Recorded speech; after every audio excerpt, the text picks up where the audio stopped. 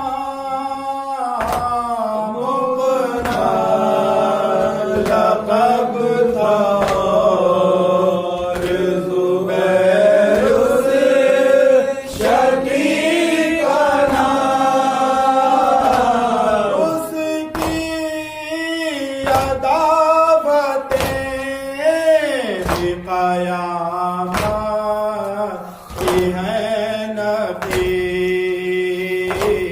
منزل ادائے اجر رسالت کی ہے نبی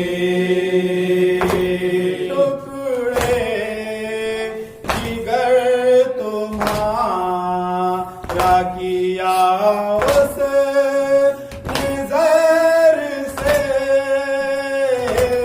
ٹکڑے جگر تمہارا کیا اس نظر سے لڑیاں تمہاری موت کی آفت کی ہیں نبی منزل ادائے اجر رسالت کی ہے نبی واعظ اگرچہ ہے یہ حرم سب لاش پر واعظ اگرچہ ہے یہ حرم سب لاش پر چھائی ہوئی اداسیاں غربت کی ہیں نبی منزل ادائے اجر رسالت کی ہے نبی تسبیح گرہ نبی سے قرابت کی ہے نبی